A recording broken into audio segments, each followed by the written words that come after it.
Good night, I have to say. It's 10 to 10 and we had a horribly hard day today here, and we're slowly relaxing. And what is better to relax than with a lecture? To soften out a little by little instead of just collapsing in the sofa or the chair and trying to disappear. It reminds me actually how they do in England. The English people never used to go directly home from work. They went to the pub. And the reason was it was not too much relaxation in the pub, because you still had to talk to people and stand upright. But it was more relaxing than the home, and the home became privilege for only relaxation and family time. And I think the pub is a very good idea. And very seldom they got drunk. The same type of beer we drank earlier was supposed to be drinking earlier, folköl. That was actually the alcohol percentage in England. Always been very weak. Today I will talk about confusion and the impetus. And the impetus is the force that brings us, so to speak, to the metaphysics of presence.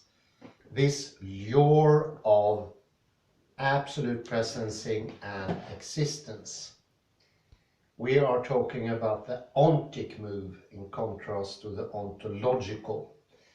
The ontic move is when everything is decided, and the question that remains is, what is it that exists? Instead of the much more important question, how does it exist? And once the ontic was in place, nothing could dispel it. It was there. And until this day it's here. And how do we take a look at it? Well, it's deconstruction. And this is like a halfway deconstruction. This was one of the seeds to today's conference as a lecture, but I deemed it a bit too difficult possibly. There is a not knowing in the confusion. So one could say the ontic mood or the ontic move is a bit of not knowing. Somewhere we jumped the step. I tried a long time to find a metaphor for this, and one that's half working is when we studied German many years ago in high school, gymnasium. We went through the articles that decide direct object and indirect object, whatever that called in English, och accusativ dativobjekt. Durchführgegen och nom was one in of, I have forgotten the second one. The reason was I was sick those 3 weeks when they went through it, and then I went into German once more, and I never learnt it. And this is a sort of not knowing. I had to learn it the back way, so to speak. By learning the whole of German, I realized it should have been a rule that regulated indirect object. This is similar. It's something that's being jumped over. And it's not something you can learn once you've made a jump. Dyslexia, somebody said in one book, is very similar. It's also about a jump. Instead of trying to learn each letter and its sound in a very, very slow way, you jump to trying to see the words directly. And this is the reason most dyslexics write something that almost looks like a word, but it is not. For instance, I've seen my name spelled this way. It looks like the picture of my name, but it is not truly. This is dyslexia. It's jumping a step. And I think this gives a really good indication that it could be really hard to change once established, because you always take the easier way. And in this case, it took about 2,500 years then even somebody, look, here's something we forgot. This confusion makes for an impetus in the wrong direction. You go even further to make the problem even worse. And this is a very important detail of the split between mind and between ego. It is, we think we know everything because we built a lot of knowledge upon the amnesia, and that makes it impossible, it makes it very hard for us to go back to the starting point and change, because everything that is on top needs to be changed as well.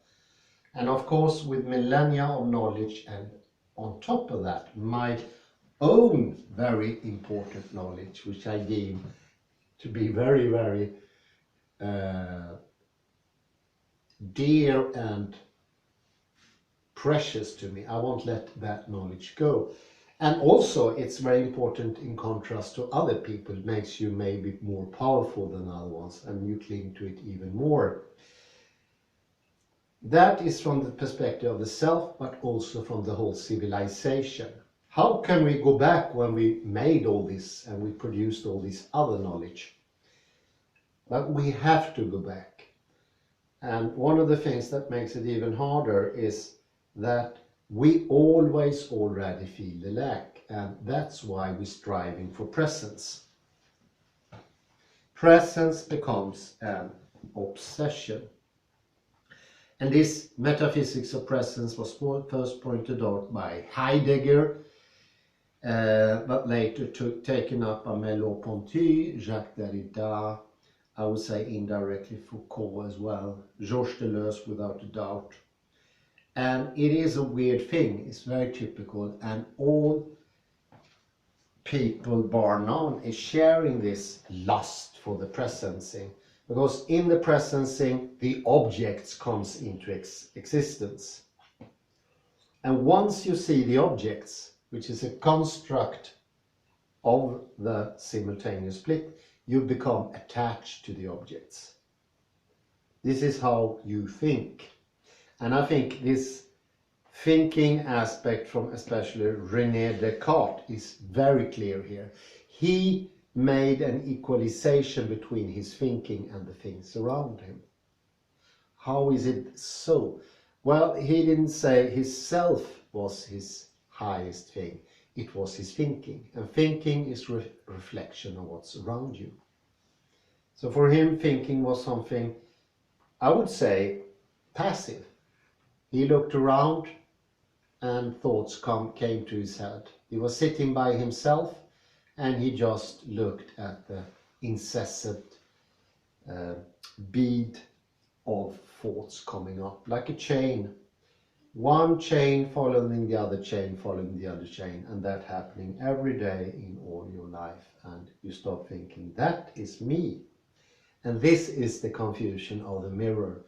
When you start thinking the world outside of yourself are in some way you, this is nothing but a deixis, or something that is self-proving. It is pointing to itself. And once you point into yourself, you don't get the gratification of being in the world. You are no longer in the game. And although you don't consciously know that, the whole system starts to work in the direction of getting into presence and existence once more. Something that is lost needs to be retaken, but the trying, the impetus goes in the wrong direction. And this is why it's so important to understand the impetus is not coming from a will, it's coming from a lack of will in a way. The split in itself causes this impetus, this push towards more presence. And wanting more presence is not a problem. That's sheer naturalness. It should be that way. But the way of solving it, that is the problem. It's not solved the right way. You need to go back. And this is also the explanation for this incredibly weird thing of Western metaphysics, the arche, the essence, the ground material, something you cannot see, you cannot experience it. It's so weird in many different ways. It's extremely weird, and it's incredibly hard to explain to someone who's not sharing our heritage. What is this essence? And I think there are very few Easterners who have a sort of an understanding for how difficult it is to explain or understand. What is it coming from? The impetus is the lack, because you're no longer in the world, or as Richard Ealing said, you've been cut off from your body with the new consciousness that takes place in the head. The movement from the body up to the head happens somewhere 500 BC. And once done, it couldn't go back. And if you think your consciousness is in your head, you don't get the body, you don't get reality anymore. What reflective consciousness is in Richard Ealing is consciousness that don't reflect anything. It's no reflection. It's the absence of reflection. And of course, that would make you crazy and strive for presence to every price, to sort of get the supplement that will nourish you, because without the world we are lost. And once more I was thinking about this marvelous example with a head in a barrel, or a head in a vat, as Searle said. He thought that was a valid expression of how it could be. He could actually feel in himself it would be possible that he was completely cut out of the world and he was just a brain in a vat. It's scary. It's really scary to have that thought. But that means that he was already cut out from the world. Otherwise, such a question would never ever been posed. It is just 50 meters before the asylum, I would say. Something a colleague of him actually said, Ryle said. So it is probably just 50 steps from the asylum.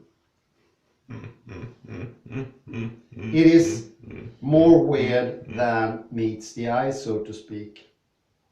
To think that you might not exist is just utter weirdness. The only thing you have in the end, and you cling even harder to, is self-identity. Once more, we have the marvelous image of the mirror that looks into itself and says, behind the mirror, the thing looking into the mirror is the more real. And the one looking into the mirror had his self-identity to it. So self-identity becomes a substitute for true presence. True presence is something completely different than the metaphysics of presence.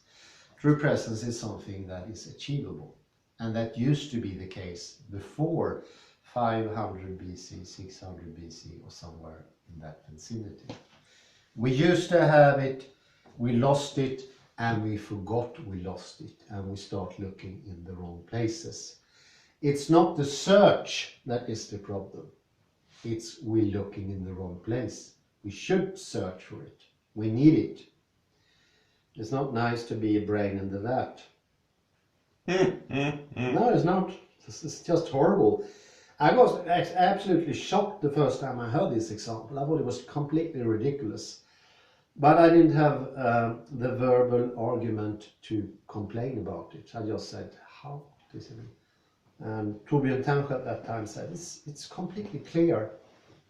And I think that was the life of Torbjörn Tännsjö as well, and I think it still is today. He doesn't seem to be a person that has any contact with his own body. He used to sit in a way that looked hurtful. It looked like pain.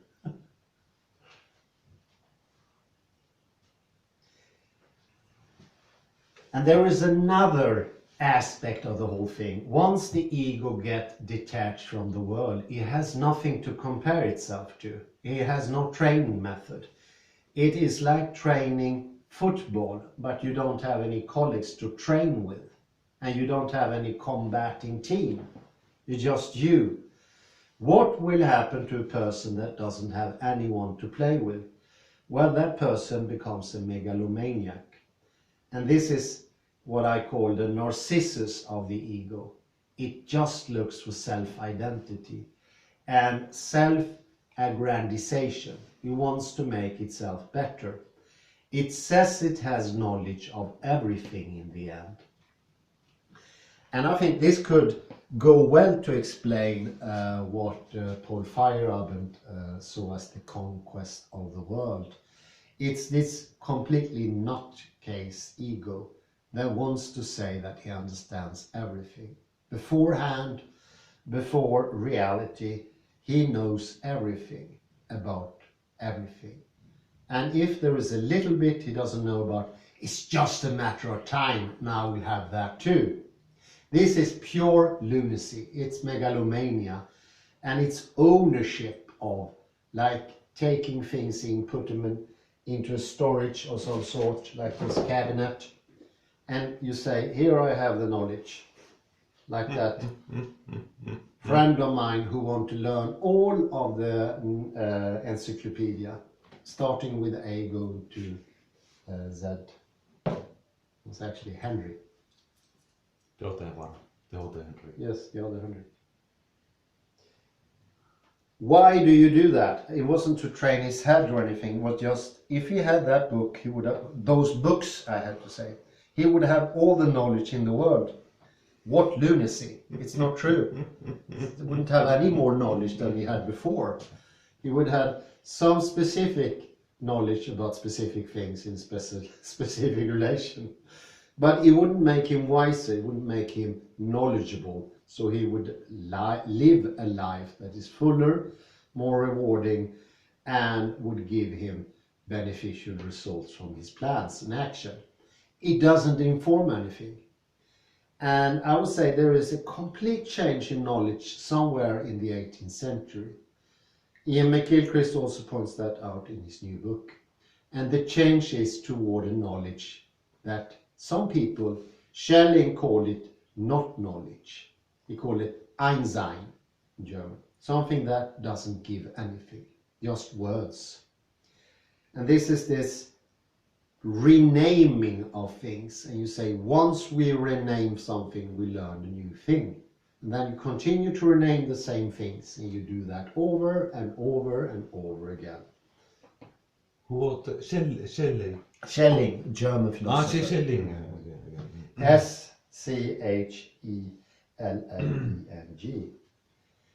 It's a sort of narcissistic game, because the lack of knowledge means that you don't feel self-fulfilled. Your actions will be failed. 90 to 95% of our action today doesn't work. And we just try again. Maybe the third time it works. But it is obvious that the individual today is not very effective in handling decision. It's a completely different thing on group level. And it seems in modern age we always go with the group. We do as the general behavior is, because it tells us how to sort our garbage, for instance, in plastic, paper, porcelain, glass or whatever, and human waste. And everything is automatic and you don't have to think for yourself. That wasn't the case in the Middle Ages. Everything was free and you needed to make your own decision. That put a very hard glue on willingness and ego. It wasn't too separated. Now it's like we have a free-floating ego that has no connection to action. And here I think I made a parallel that is quite pertinent when it comes to neurology.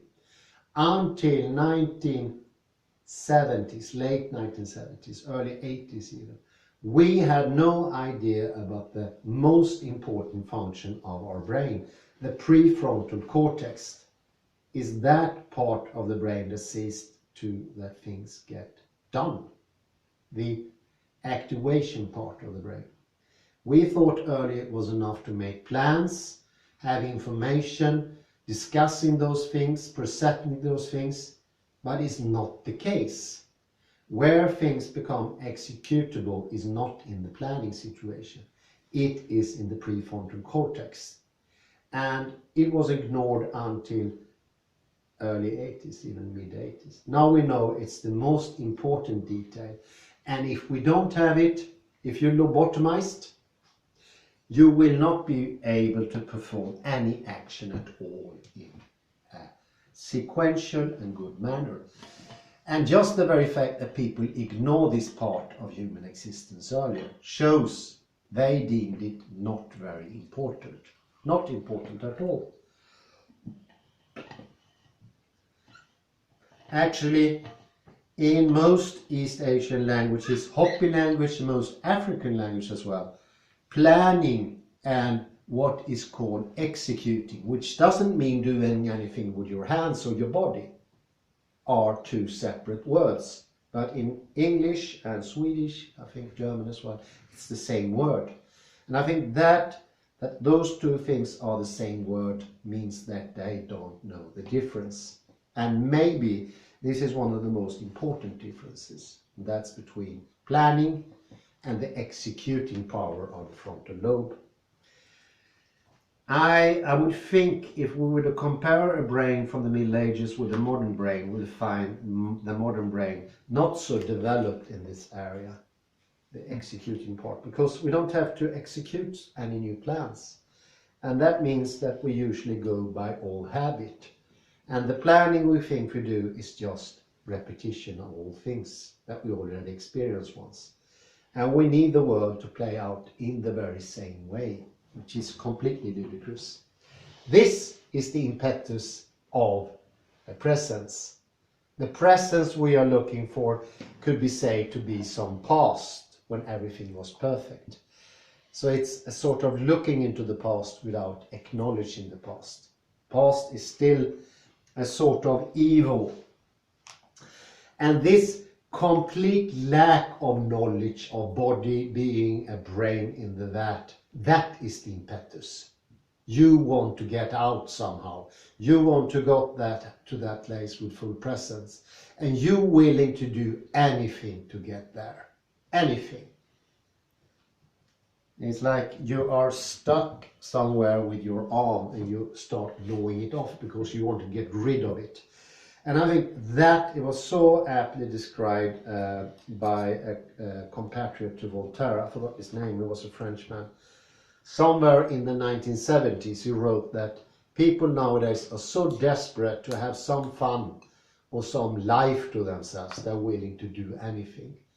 People even went to Africa, which was completely unconquered and nobody knew about it. And they didn't come back, of course. This impetus has gone stronger and stronger. It doesn't get satisfied today. We are dissatisfied. All from neurology show this part of the brain is also the pleasure center, because we get pleasure once we execute. And since we are not executing any plans, just doing the same old things, we don't get that pleasure. So there is a sound impetus. It's not coming from ourselves, and this impetus cannot be stopped, and it should not be stopped. It should be resolved somehow. We need to get back to what is good for us, so we get like a good nutritional meal. We get what we need, and then the striving for complete presence will cease to exist. This is what I mean by impetus. And I made some drawings here. This is the narrowing of awareness, so obvious in modern day, where every awareness is a simple dot, and we don't remember what we said 2 minutes earlier. There's no consecutive consciousness anymore. And oddly enough, when they compared Westerners to, for instance, people living in Thailand, it turned out that Thailand people had continuous consciousness, whereas the Westerners had like point-like, new every time, new. Every time a new I or new ego is born. It's never the same. So the striving for self-identification has its reason as well. Because you somewhere know you're not the same person. And you need to be that. You need to be that. It's a very sound idea, and you should be. But we are no longer. We need to regain that. And I would say this is maybe what is called tidskorven. It's really Swedish name for this thing. But this is this idea where we live in linear time and we are in each instance, each moment, surrounded by three-dimensional time. And it turns into some sort of time sausage surrounded by area. It's just terrible. It's as awful as the brain and the vat. This take on future would be some experience I had before. I just put them together in a different way. It is just scary. Okay, I say thank you very much, and I wish you come again. Yes, the author of The End of Time, he said that he's a new person. He said that before yes, lecture. Yes, good point. Julian Barber was thinking from the perspective of Newtonian or Cartesian physics, and in his new physics you become a new person each time. But actually, if you look at Julian Barber, time doesn't develop in the old idea by point-like instances that are put together with cause and effect. It's a glue that doesn't work. In the Julian Barber way, you are always existing. You cannot not exist in a way. So it's eternal existence. And that is why some people found, even one person I found, a Julian Barber is a pseudo-Christian or something like that sort. He's not admittedly Christian, but if you look at his philosophy, everything is eternal. The soul doesn't disappear. Consciousness cannot disappear in Julian Barber. So what is the difference between Julian Barber making this claim and the modern human being who is never the same? Now you have to think that Julian Barber is in Newtonian classic physics, and he's trying to look out of it.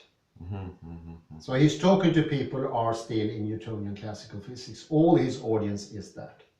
So you need to know what context he's addressing. No, when he says the end of time, he doesn't mean the end of of course not. quantum physical time. He means the end of Newtonian time. But he doesn't have to say that because there is no other time today. Which makes it more complicated, of course. Yes, it's complicated. Yes, it's very complicated. Good pointing out that. I need to understand the point of the audience. Julian Barber is constantly talking to people who are in Newtonian classical physics, and he also addresses himself at some time, like criticizing himself in a way, because he's still in Newtonian classical physics. Yes? At the end of the old physics, before quantum physics, didn't they say that we have all the knowledge? It's just a few decimals away, and then we are there.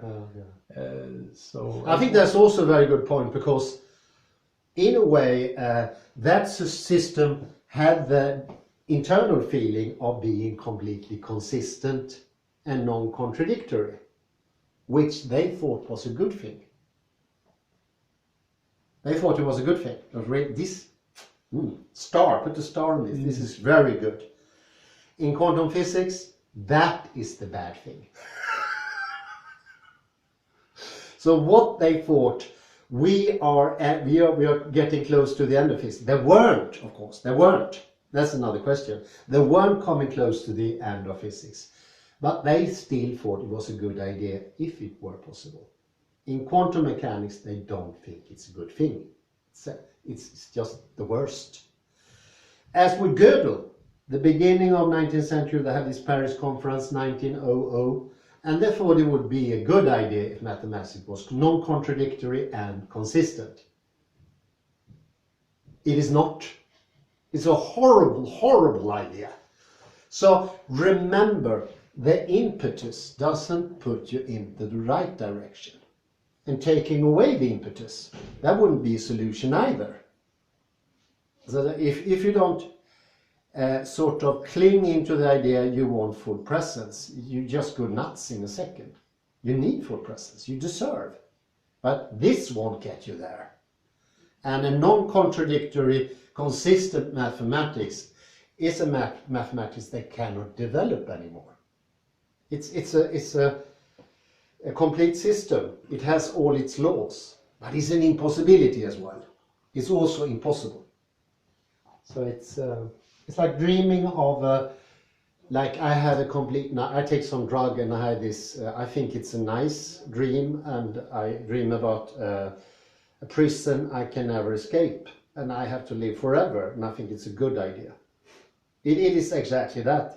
And some people think, no, people can't want that. Yes, they can want things that are really bad for themselves.